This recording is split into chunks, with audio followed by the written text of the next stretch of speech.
ভাই মোশিকে ঈশ্বর বললেন, পাহাড়ে ওঠো। পাহাড়ে ওঠার আগে মোশির সঙ্গে ঈশ্বর কি বলেছিলেন কিছু বিষয়কে দেখব। দ্বিতীয় বিবরণ পুস্তক ৩১ শুরুতে 2টি পদ। পরে মোশি গিয়া সমস্ত ইসরায়েলকে এই সকল কথা কহিলেন। তিনি তাহাদেরকে বলিলেন, অদ্য আমার বয়স ১২০ বৎসর। ভাই এই মোশির ১২০ বছরের বার্থডে ছিল, মানে ওই দিন মোশি ১২০ বছরের পড়েছে।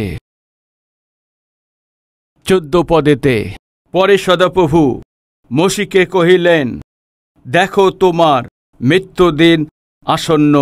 মোশি, তুমি শীঘ্রই মারা যাবে। তুমি যিশোকে ডাকো এবং তোমরা উভয়ই সমাগম তাম্বুর উপস্থিত হও। আমি তাহাকে আজ্ঞা দিব। তাহাতে মোশি ও যিশো গিয়া সমাগম তাম্বুতে উপস্থিত হইলেন। আর সদাপ্রভু সেই তাম্বুতে মেঘস্তম্ভে দর্শন দিলেন। সেই মেঘস্তম্ভ তাম্বুদ্বারের উপরে স্থির থাকিল। তখন সদাপ্রভু মোশিকে কহিলেন, দেখো তুমি আপন পিতৃপুরুষদের সহিত শয়ন করিবে।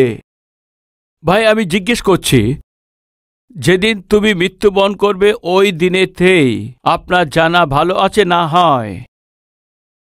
ওই মৃত্যুর দিনেকেই আপনি না জানতেই সেটা ভালো আছে।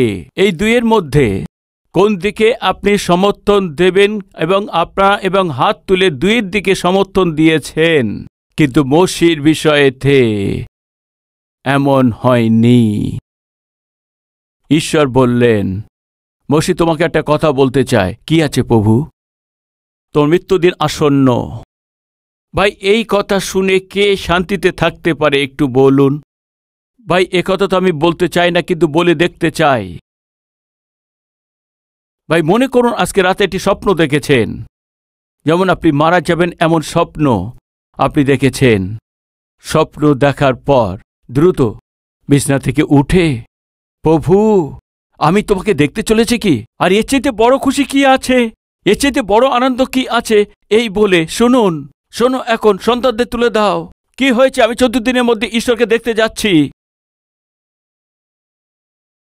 ভাই আমি জিজ্ঞেস করছি, আপনি কি করতেন?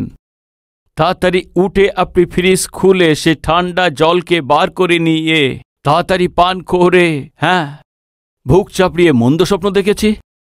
বাজে স্বপ্ন। এমন স্বপ্ন কেন দেখলাম? আবার শুলেই স্বপ্ন দেখব এই জন্য আর সে শুয়ে পড়ছে না।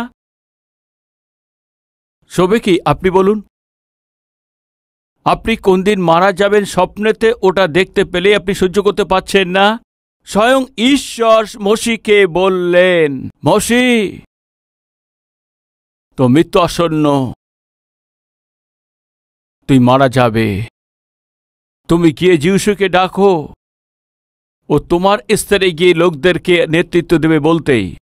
ভাই মোশি একটুও চিন্তা না করে, ভয় না পেয়ে, অবাক হয়ে একদম ভয় পেয়েছে, ভীত হয়েছে, একদম তা দেখা যায়নি। কারণ কি আছে? 31 অধ্যায়েতে 27 পদেতে আমি পড়ছি, কেননা তোমার বিরুদ্ধচারিতা ও তোমার শক্ত গৃহীতা আমি জানি। দেখো তোমার সহিত আমি জীবিত থাকিতেই অদ্য তোমরা সদাপ্রভুর বিরুদ্ধচারী হইলে, তবে আমার মরণের পরে কি না করিবে।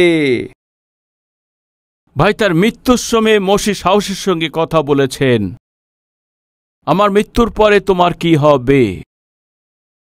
29 পদেতে, কেননা আমি জানি আমার মরণের পরে তোমরা একেবারে ভ্রষ্ট হইয়া পড়িবে এবং আমার আদিষ্ট পথ হইতে বিপদগামী হইবে, আর উত্তরকালে তোমাদের অমঙ্গল ঘটিবে। কারণ সদাপ্রভুর দৃষ্টিতে যাহা মন্দ তাহা করিয়া তোমরা আপনাদের হস্তকৃত কার্য দ্বারা তাহাকে অসন্তুষ্ট করিবে। মোশির মৃত্যুর দিন নিকটে চলে এসছে। তখন উনি এই 32 অধ্যায়ে গীতকে উনি গেয়েছেন। মোশি তা জানতেন, আমি মরতে চলেছি। চিন্তিত হননি, দুঃখিত হননি। মোশির জীবনে ভয় ছিল না, কারণ কি আছে? ও যে করেছে সেটা ভুল ছিল, যে কারণের জন্য সে প্রতিজ্ঞার দেশেতে পা রাখতে পারেনি, কিন্তু ওই ভুলের জন্য ঈশ্বরের কাছে গিয়ে ও তা ক্ষমা চেয়ে নিয়েছে। আর যদি মরি তো আপন ঈশ্বরের কাছে চলে যাব। এমন ভরসা, এমন বিশ্বাস মসিহ জীবনে মৃত্যুর এই ভয়কে দূর করেছেন। ঈশ্বর বললেন, ঠিক আছে মসিহ, ওই দোষকে দেখার জন্য অনুরোধ করেছ, ঠিক আছে, আসো। ঈশ্বর মসির সাথে স্পষ্ট কথা বলেছেন, মসিহ ঠিক আছে, আমি তোমাকে বলছি, মন দিয়ে শুনুন। কি আছে প্রভু? সেই দিবসে সদাপ্রভু মসিকে কহিলেন, তুমি এই আরবীয় পর্বতে অর্থাৎ জিরিয়র সম্মুখে অবস্থিত মোয়াব দেশস্থ নব পর্বতে উঠো, এবং আমি অধিকারার্থে ইসরায়েলের সন্তানগণকে যে দেশ দিতেছি সেই কনান দেশ দর্শন করো। আসো মসিহ, যর্দন পার করে আমি যে প্রতিজ্ঞা করেছি সেই দেশে তুমি পা রাখতে পাবে না, কিন্তু তুমি নব পর্বতে উঠে, ওর আরেকটা নাম আছে অবারিম পর্বতে, ওই পাহাড়ে ওঠো। ঠিক আছে প্রভু, ওই পর্বতে উঠব। ওই পর্বতের উপর থেকে আমি যে প্রতিজ্ঞা করেছি সেই দেশকে তুমি দেখতে পারো। এর চেয়ে বড় সৌভাগ্য কি হবে প্রভু? ঠিক আছে, কিন্তু মসিহ ওই পাহাড়ে ওঠার পর, ওই দেশকে তুমি নিজের চোখে দেখার পর, ঠিক আছে প্রভু, ওই প্রতিজ্ঞার দেশকে তোমার নিজের চোখে দেখার পর মসিহ ওই তোমার জীবনের শেষ দেখতে হবে। ওই তোমার জীবনের শেষ দিন হবে, ওই তোমার জীবনের শেষ সময় হবে। পাহাড়ে উঠে পড়ো, তুমি নিচে আর নেমে আসবে না। 32 অধ্যায়ে 49 পদ থেকে দেখুন। অর্থাৎ জিরিয়র সম্মুখে অবস্থিত মোয়াব দেশস্থ নব পর্বতে উঠো, এবং আমি অধিকারার্থে ইসরায়েলের সন্তানগণকে যে দেশ দিয়েছি সেই কনান দেশ দর্শন করো। আর তোমার ভ্রাতা হারন যেমন হোর পর্বতে মরিয়া আপন লোকদের নিকটে সংগৃহীত হইল, তদ্রূপ তুমি যে পর্বতে উঠিবে তোমাকে তথায় মরিয়া আপন লোকদের নিকটে সংগৃহীত হইতে হইবে। মসিহ, কিসের জন্য তুমি প্রতিজ্ঞার দেশকে তুমি যেতে পারছ না জানো কি? মসিহ, তুমি আমাকে প্রশ্ন করবে না, আমার উপরে বচনা করবে না, কারণ বলছি শোনো, কেন তুমি প্রতিজ্ঞার দেশেতে পা রাখতে পারোনি? এই কারণ এই আছে কি, কেননা সিন প্রান্তরে কাদেস্ত মরিবা জলের নিকটে তোমরা ইসরায়েলের সন্তানগণের মধ্যে আমার বিরুদ্ধে সত্য লঙ্ঘন করিয়াছিলে, ফলত ইসরায়েলের সন্তানগণের মধ্যে আমাকে পবিত্র বলিয়া মান্য করো নাই। মসিহ, এই দণ্ডের জন্য আমার এই কঠিনতা নয় মসিহ, এই দণ্ডকে তুমি তোমার নিজের হাতে ডেকে এনেছ মসিহ। তোমার এই ক্রোধ আর আবেশকে কন্ট্রোল করতে পারোনি, মুখকে অনুশাসনে রাখতে পারোনি। তোমাকে যেটা বলার দরকার ছিল না সেইটা বলে তুমি বিদ্রোহ আচরণ করেছ। এই জন্যে মসিহ ওই অদ্ভুত প্রতিজ্ঞার দেশেতে পা রাখতে পারোনি। প্রিয় ভাই ও বোনেরা, বা যে মসিহ ঈশ্বরের সম্মুখে মুখে কথা বলেছেন, ধার্মিকতার সাথে, সিদ্ধতার সাথে, ধৈর্য ধরে 39 বছর ধরে যে মসিহ ঈশ্বরের পিছনে চলেছেন, একদিন ওর আশপাশের লোকরা ওকে রাগান্বিত করে, ওকে রাগিয়ে দিয়ে সহ্য করতে পারেনি। ও যেটা বলার দরকার ছিল না সেটা বলে দিয়ে কি হয়েছে জানেন? ঈশ্বর মসিহকে দণ্ড দিয়ে ছাড়া থাকতে পারেননি ভাই। তাহলে আজকে আমাদের কত সাবধানে চলতে হবে। মসিহর মতো ব্যক্তি যদি দণ্ড থেকে রক্ষা পায়নি, তো আমাদের কত সাবধানে জীবনযাপন করার দরকার, আরো ভয় ভক্তিতে চলার দরকার। ভাই, সে যে নিজের মতো চলবেন না, নিজের ইচ্ছা মতো বলবেন না, নিজের ইচ্ছে মতো ব্যবহার করবেন না, যেমন তেমনভাবে আপনার শরীরকে অপবিত্র করবেন না, যেমন খুশিভাবে আপনার চোখকে অপবিত্র করবেন না, যেমন খুশি আপনার মুখ থেকে অপবিত্র কথা যেন বলবেন না। ভাই, ঈশ্বর মসিহকে বললেন, ওই পাহাড়ে তুমি উঠতে চলেছ, কিন্তু মসিহ তোমাকে একটা কথা বলতে চাই। কি আছে প্রভু? তুমি নেমে আসবে না। এই তোমার শেষ ধাপ আছে, এই শেষ জায়গা আছে। পাহাড়ে উঠেছে, পাহাড়ে ওঠার পর তার আগে যখন বুঝতে পেরেছে আমি মৃত্যুর মুখে আছি, মোশে কেঁদেছেন, চিন্তিত হয়েছেন, এমন আমরা তা দেখতে পাইনি। কিন্তু কি লেখা আছে জানেন কি? পড়ছি 52 পদেতে, তুমি আপনার সম্মুখে দেশ দেখিবে, কিন্তু তুমি ইসরায়েল সন্তানগণকে যে দেশ দিয়েছি তথায় প্রবেশ করিতে পাইবে না। আর ঈশ্বরের লোক মোশে মৃত্যুর পূর্বে ইসরায়েল সন্তানগণকে যে আশীর্বাদ করিলেন তাহা এই। মৃত্যুর আগে মোশের মধ্যে কোনো ভয় ছিল না। মৃত্যুর আগে তার চারপাশে লোকদেরকে আশীর্বাদ দিয়েছেন আর বলেছেন, আমি জানি আমি মৃত্যু আসন্নের মধ্যে আছি, তবু আমি ভয় পাচ্ছি না, ভীত হচ্ছি না। আশীর্বাদ দিয়েছেন। এইভাবে আশীর্বাদ দেওয়ার পর 34 অধ্যায়ে 1 পদ, পরে মোশে মোয়াবের তলভূমি হইতে নবপর্বতে জিরিয় সম্মুখস্থিত পিসগা শৃঙ্গে উঠিলেন। ভাই, মোশে তা জানতেন, এখন আমি যে পর্বতে উঠতে চলেছি, ওই পাহাড়ে উঠে যাবার পর আমি আর ফিরে আসব না। কিন্তু তবু ওই পর্বতে কেন উঠেছেন? আমি ওই প্রতিজ্ঞার দেশকেই নিজের চোখেতে দেখতে যাচ্ছি। আমার ঈশ্বর যে প্রতিজ্ঞা করেছেন সেটা আমি দেখতে যাচ্ছি। এই জন্য আমি কেন ভয় পাব? প্রতিজ্ঞা দেশে দেখার জন্যই নিজের প্রাণের বিষয়ে ভয় না পেয়ে সাহসের সঙ্গে পর্বত উঠে গেছে। কিন্তু আপনার আমার জন্য প্রতিজ্ঞা করেছেন, স্বর্গে যখন আমরা তা দেখতে যাচ্ছি, তো আর কত সাহসের সঙ্গে মৃত্যুর সম্মুখীন হতে হবে একবার ভেবে দেখুন। আমাদের আগে সমস্ত পবিত্র লোকরা গিয়ে ঈশ্বরের সঙ্গে বসে বসবাস করছেন, তো ওই অদ্ভুত স্বর্গে আমি যাব যখন, এটা আমি জানি। কি ভাই, আমি জিজ্ঞেস করছি, মৃত্যুকে আপনি ভয় পাবেন? বলুন, মৃত্যুর জন্য ভয় পাওয়ার প্রয়োজন আছে কি? একদম তা নয়। ওই পাহাড়ের উপরে উঠেছে, ওর পরে কি হয়েছে? সদাপ্রভু তাকে এখন সমস্ত নফতালিন আর ইফ্রাইমি ও মনস্বী দেশ এবং পশ্চিম সমুদ্র পর্যন্ত যেহুদার সমস্ত দেশ এবং দক্ষিণ দেশ ও সোয়ার পর্বত খজুর পূর্ব জিরিয় তলভূমি অঞ্চল দেখাইলেন। এসব দেখিয়েছেন। এ কিভাবে সম্ভব হয়েছে কেউ জানে না। ওই পর্বতে ঈশ্বর নিয়ে গিয়েছিলেন, চারপাশে সেই প্রতিজ্ঞার দেশকে তিনি দেখিয়ে দিয়েছেন নিজের চোখেতে। মোশে পিতৃপুরুষদের আর ওইভাবে ইসরায়েলদের জন্য যে প্রতিজ্ঞা করা হয়েছে, ওই প্রতিজ্ঞার জমিকে পাহাড়ে উপরে উঠে উনি দেখেছেন। ওই ও জীবনের শেষ দিন ছিল। আর সদাপ্রভু তাহাকে কহিলেন, আমি যে দেশের বিষয়ে শপথ করিয়া আব্রাহাম, ইসাককে ও যাকবকে বলিয়াছিলাম, আমি তোমার বংশকে সেই দেশ দিব, সেই দেশ আমি উহা তোমাকে চাক্ষুষ দেখাইলাম, কিন্তু তুমি পার হইয়া ওই স্থানে যাইবে না।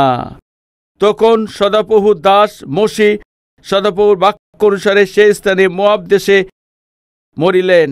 আর তিনি মোয়াব দেশে পৈত্তপিয়রের সম্মুখস্থ উপত্যকাতে তাহাকে কবর দিলেন, কিন্তু তার কবরস্থান অদ্যাপি কেহ জানে না। মরণকালে মোশের বয়স 120 বৎসর হয়েছিল। তাহার চক্ষু ক্ষীণ হয় নাই ও তার তেজের হেরাস হয় নাই।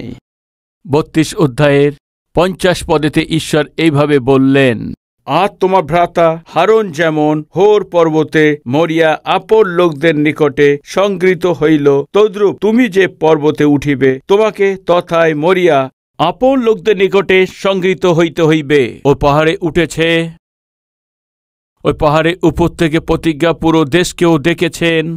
ওই ও জীবনের শেষ দেখা ছিল, ওই ও জীবনের শেষ নিঃশ্বাস ছিল, ওই ও জীবনে শেষ দিন ছিল। ওখানেই মারা গেছে। প্রিয় ভাই ও বোনেরা, ও মারা যাবে এটা জানা সত্ত্বেও মোশে বিনা ভয়ে, বিনা চিন্তায়, বিনা ভীত অবস্থায় নির্ভয়ে পাহাড়ে উঠেছে। কারণ জানেন কি? মোশে ঈশ্বরের সঙ্গে চলেছিলেন। ঈশ্বরের সঙ্গে তিনি চলেছিলেন। ও যে করেছে ভুলের জন্যই, অবাধ্যতার জন্য, পাপের জন্য প্রতিজ্ঞা দেশে পা রাখতে পারেনি, কিন্তু ঈশ্বরের সাথে সহভাগিতা থেকে সে না হারিয়ে ঈশ্বরের সহভাগিতা তিনি হারিয়ে ফেলেননি, ঈশ্বরের সম্পর্ক হারাননি। শেষ নিঃশ্বাস পর্যন্ত ঈশ্বরের পিছনে চলেছে। এই জন্য মৃত্যুকে ভয় না করে প্রতিজ্ঞার দেশকে দেখে নিজে যাত্রা শেষ করেছেন। আজ যারা এই কথা শুনছেন ভাই ও বোনেরা, আমাদের জীবনে একদিন মৃত্যু আসবে। ও কবে আসবে তা আমি জানি না, বলে আসবে কি বলে আসবে না তা আমি জানি না, কিন্তু মৃত্যুকে ভয় না পেয়ে আমাদের সাহস থেকে মৃত্যুর সম্মুখীন হতে হয়। তো আমাদের ঈশ্বরের সঙ্গে শেষ নিঃশ্বাস পর্যন্ত ভালো সহভাগিতা রেখে চলতে হবে। ঈশ্বরের সাথে চলার মতো লোক থাকতে হবে। মসি, ওই পাহাড়েতে ওঠো, আমি তোমাকে প্রতিজ্ঞার দেশকে দেখাবো। আমি ওই পাহাড়েতে আসব, আমি প্রতিজ্ঞার দেশকে দেখাবো। এরপরে পাহাড়ে তুমি মারা যাবে, তুমি তোমার পিতার সঙ্গে শুয়ে পড়বে। এইভাবে বলার সময় মসি একদম ভয় পাননি। এর কারণ এই আছে কি, আমি যখন মারা যাব ওই সময় ঈশ্বর আমার সঙ্গে থাকবে। এর চেয়ে অধিক আমি কি চাইব? ভাই, এই বিষয়ে না বলা ছাড়া এই যে বার্তা হয়তো সম্পূর্ণ হবে না। এক ব্যক্তি অসুখ হয়ে গেছে আর হসপিটালে অ্যাডমিট নিয়েছেন। ও যখন হসপিটাল বেডেতে আছে, ওর পাশে একটি চেয়ার লাগিয়ে দিয়েছেন। কেন ওর পাশে একটি চেয়ার লাগিয়ে দিয়েছে কেউ তা জানে না। একদিন যে সেবক ওকে, যাকে অনেক প্রেম করতেন, নিজের বন্ধুকে দেখার জন্য হসপিটালেতে এসছেন, ওর পাশেতে বেডের পাশে খালি চেয়ার আছে। তো ওইটা দেখে পাস্টর বলেছেন, কেউ এসে চলে গেছে কি? এই চেয়ারকে এখানে কেন রেখে দিয়েছ? এইভাবে জিজ্ঞেস করলে অসুখে যে হয়েছে সেই ব্যক্তি বললেন, কিছু না, আমি পরিত্রাণ পেয়েছি সেই দিন থেকেই। এক সেবক আমাকে আত্মিকভাবে শক্তিশালী করতেন। ওই সেবক আমাকে বলেছিলেন কি, যখন তুমি একা প্রার্থনা করবে তখন এটি চেয়ার ওখানে রেখে দেবে, আর যীশু খ্রিস্টকে ওই চেয়ারে আসে বসার জন্য অনুরোধ করো, ও নিশ্চয়ই এসে বসবে। প্রভু যখন ওই চেয়ারে এসে বসে যাবে, তার সামনে তুমি হাঁটুতে পেতে চেয়ারে বসে আছে যীশুর সঙ্গে কথা বলবে। এইভাবে তোমার জীবনে একটি অভ্যাস তৈরি করে নাও। এইভাবে পাস্টর আমাকে শিখিয়েছিলেন। আমার আত্মিক জীবন শুরু থেকে এটা আমি শিখিয়েছিলাম। ওই অসুখের ব্যক্তি পাস্টরবাবুকে বললেন, পাস্টরবাবু, আমি যুবক অবস্থা থেকে একটি পাঠ শিখেছি, সেটা এই, আমি যেখানেই থাকি এই চেয়ার আমার সঙ্গে থাকতে হবে, কেননা ওই চেয়ারে আমার প্রভু যীশু বসবেন। ওই অনুভূতি, ওই আশা আমাকে সাহস দেয়। মৃত্যুর জায়গাতে আছি, পাশেতে চেয়ার লাগিয়ে দিয়েছি, কারণ কি, আমার সেখানে যীশু বসে আছে। এই বিশ্বাস, আমার এই ভরসা আমাকে সাহস দেয়। ভাই, এরপরে ওই সেবক প্রার্থনা করে চলে গেছেন। কিছুদিন পরে ওই ব্যক্তি সে মেয়ে পাস্টরবাবুকে ফোন করেছেন। ফোন করে বলেছে, পাস্টরবাবু, হ্যাঁ কন্যা, তোমার পিতা কেমন আছে? পাস্টরবাবু, পিতার মৃত্যু হয়ে গেছে। তাই নাকি কন্যা? কিভাবে? আমি ঔষধ কেনার জন্য যখন বাইরে গিয়েছি, যখন ফিরে এসেছি তো আমার পিতা মারা গেছেন। কিন্তু অদ্ভুত কথাই আছে, আমার পিতার পাশে যে চেয়ারটি ছিল ওর উপরে ওনার হাত রেখেছেন। আমার পিতা ওই চেয়ারের উপরে হাত রেখে তার নিজের প্রাণ ছেড়ে দিয়েছেন। পাস্টরবাবু, এইভাবে যখন মেয়েটি বলছে তখন পাস্টরবাবু বললেন, কন্যা, তোমার পিতা পাশে চেয়ারেতে হাত রেখে তার প্রাণ ছেড়ে দিয়েছে, কারণ জানো কি? আমি যে সত্য জানি সেটা বলছি। কি আছে পাস্টরবাবু? আপনার পিতা মৃত্যুর সময়ে যীশু ওই চেয়ারে বসেছিলেন। আসো, তোমার ঘরেতে যাবে। এইভাবে হাত বাড়িয়েছে, তোমার পিতা হাত বাড়িয়ে দিয়েছে। প্রিয় ভাই ও বোনেরা, কোন দিন তোমার মৃত্যু আসবে তা তোমরা কেউ জানো না। ওই দিন যীশু আমাদের সঙ্গে থাকেন। তো মৃত্যুকে ভয় পাওয়ার আমাদের প্রয়োজন হবে না। মসি, পর্বতে উঠতে চলেছ, ওই পাহাড়ে মরতে চলেছ, কিন্তু তোমাকে এটি সাহসপূর্ণ বার্তা দিচ্ছি। ও এই আছে কি, তোমার মৃত্যুর সময় তোমার সাথে আমিও তোমার কাছেই থাকব। এমন আশা, এমন বিশ্বাসের সাথে আত্মিক যাত্রার সঙ্গে আপনি এগিয়ে নিয়ে যাবেন কি? যারা হ্যাঁ বলছেন আসুন তারা প্রার্থনা করি। আসুন প্রার্থনা করি।